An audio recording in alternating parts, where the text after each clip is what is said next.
there was a very helpful change for Putin, where presidential terms were now 6 years, right? So Putin became president in 2012, then winning re-election in 2018. And so we're at the situation where his fourth term, or his second term, is ending in 2024. So of course you have people going, well, what's gonna happen there? Is Putin gonna sit out that next round and then just run again in 2030, right? That's a downside to the new 6-year term. Plus, the downside to that is in 2030, he would be 77 years old, although I mean, that's Biden-Bernie territory right now, right? But for Putin, if not that, then what? It's Vladimir Putin. You know in some way he's going to try and consolidate and hold on to power. And so actually the belief for a little while is that Vladimir Putin was going to set it up while he was president to make himself more powerful when he had to leave office. Right? And this is something that appeared validated after Putin proposed a series of constitutional amendments back in January. Some of those amendments involving limiting the power of his successor to the presidency and expanding the power of other bodies outside of the presidency, right, in places that presumably he would take over. But now, as of today, we're seeing a series of new developments that appear that there is a different plan in motion. Now, this is a plan that was not proposed by Putin, not in any way, not choreographed, nothing, very organic. Right? So there's this idea, this proposal from a member of parliament who is very popular and famous for being the first woman to go to space. Right? So this MP, she says that Russia should either scrap term limits altogether or pass an amendment that would basically reset Putin's term limit clock so that he could run for a third consecutive time. Arguing, given his enormous authority, this would be a stabilizing factor for our society. That was reportedly met with applause and followed by a call to Putin, who then made a rare appearance in parliament to express his support for resetting his term limit, saying the president is a guarantor of security of our state, its internal stability and evolutionary development. We have had enough revolutions. And adding, I'm sure that together we will do many more great things, at least until 2024. Then we will see. I like to imagine that's how he said the last line. Who knows? Anything's possible. But notably, he did say he didn't want to scrap term limits altogether, and even more notably, he said that the Constitution should keep the 2-term limit. Putin reportedly saying he believes Russia must turn into a country that changes presidents regularly,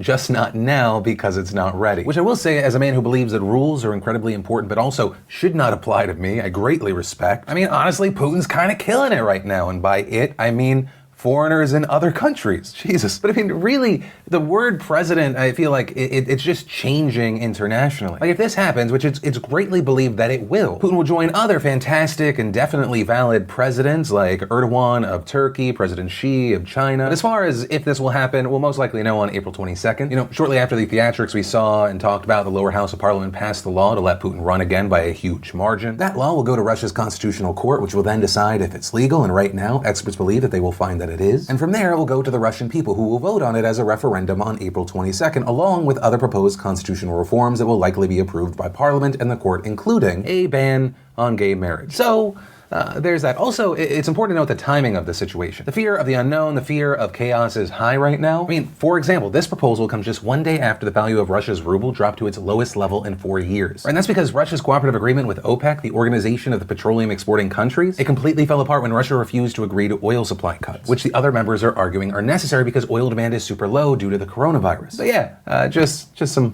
fun stuff to know about, I guess. But from that, I want to share some stuff I love today in Awesome, brought to you by Keep. Something you might not know, 2 out of 3 guys will experience some form of male pattern baldness by the time that they're 35, which is a stat that legitimately shocked me. But you know, we all have that one brother or that uncle, and hey, if that's not what you want for yourself, you don't have to just sit idly by. Keeps helps you stop hair loss before it's too late with their scientific and affordable approach. Their treatments are up to 90% effective at reducing and stopping further hair loss, and they say that prevention is key. And you also don't have to go broke to avoid going bald. Keeps offers generic versions of the only 2 FDA-approved hair loss products that are out there. So some of you may have actually tried them before, but probably never at this price. Which actually, on that note, for a limited time, you beautiful bastards can get your order for 50% off. So if you're ready to take action and prevent hair loss, go to keeps.com/Franco, or just click that link in the description down below to receive 50% off your first order. And the first bit of awesome today is Call of Duty's new free Battle Royale Warzone dropped today, and I've only been able to play it for like 40 minutes, you know, sneaking in 2 rounds, but so far it's genuinely fun. It's simple in the ways that I want, interesting in ways I didn't expect, but of course, like with most BR games, it's more of, will this still be fun and interesting in 2 to 4 months? Then we got a trailer for Disney's Jungle Cruise, of course, with The Rock and Emily Blunt. We had Jax Films giving us the Sanitizer Watch. Then we got a trailer for Altered Carbon Re-Sleeve. Binging with Babish gave us Turf and Turf from Parks and Rec. We got a trailer for Tom Segura's new special. We have Bretman Rock's 10-minute morning face routine. And if you want to see the full versions of everything I just shared, the secret link of the day, really anything at all, links as always are in the description down below. And then let's talk about updates around the coronavirus, because why talk about news on YouTube unless we actively try to get demonetized? fuck you, YouTube. Way to de-incentivize people trying to put out factual, non-fear-mongering content because you crack down so hard trying to stop people from making fear-mongering conspiracy theorist videos. But apparently they are reassessing the situation, so we'll see what comes from that. But main point, we're seeing the Centers for Medicare and Medicaid Services asking nursing homes to limit visitation due to the high amount of deaths and greater risk for people over 60 and or with underlying health conditions. Also urging seniors to limit unnecessary travel and large groups. We've seen some colleges like Stanford and Columbia University canceling in-person classes, right? Students will be working online instead. We're also seeing companies encouraging certain employees to try to work from home. We also saw Trump announcing that the White House will be working with industries like airlines, cruise ships, and hotels. These, of course, industries being hit incredibly hard because people are canceling travel plans. Although, in general, we've seen a lot of companies losing money. I mean, yesterday we saw the stock market nosedive with the Dow Jones losing 2,000 points, closing 7.8% lower, which, if you're unfamiliar with the stock market, those numbers are massive. It was the worst day for the stock market since the 2008 financial crisis, and we actually even saw the stock market temporarily stop trading. Notably, that only lasted 15 minutes, but it was the first time since 1997. Though, I do want to note here, this is actually for a number of reasons. Saudi Arabia was slashing away at oil prices, this largely because of a price war with Russia. So you have that, and then you pair it with the big fear around the coronavirus that it could end up plunging the global economy into a recession. Also, on the note of government reaction, like we talked about, Trump signed an $8.3 billion aid package focused on vaccine research and medical efforts last week. Also, yesterday we saw Trump make another announcement. We are going to be asking tomorrow, we're seeing the Senate. We're going to be meeting with House Republicans, Mitch McConnell, everybody, and discussing a possible payroll tax cut or relief, substantial relief, very substantial relief. That's a big number. We're also going to be talking about hourly wage earners getting help so that they can be in a position where they're not going to ever miss a paycheck. Right, so it sounds like there may be payroll tax cuts, but also there really aren't any details yet. And around this, you had people like Republican Senator Chuck Grassley saying that, quote, everything is on the table. But also you had Republicans like Senator John Cornyn who said, usually love tax cuts, but I think it's a little bit premature. And actually, this afternoon, we saw Trump coming out of that meeting with Republicans. In a press conference, he called it great, saying there was a tremendous unity. In that meeting, he reportedly proposed a temporary payroll tax that could cost the government $40 billion a month. But notably here, a decision was not actually reached. This because reportedly you had some Republicans proposing different plans, others worried the payroll tax cuts might not do enough to stimulate the economy. And reportedly on the other side of this, you have Democrats working on their own plan as well. And yesterday we saw Speaker of the House Nancy Pelosi and Senate Minority Leader Chuck Schumer kind of lay out that plan, which appears to include free coronavirus testing, paid leave for those affected by the epidemic, expanded food subsidies, and expanding the federal unemployment insurance system. Right, so at the very least, on the note of paid leave, it appears that there might be some common ground between Republicans and Democrats. Though, I do want to stress here, right now we do not know the details of either plan. Right, so we might have the mutual end goal of better,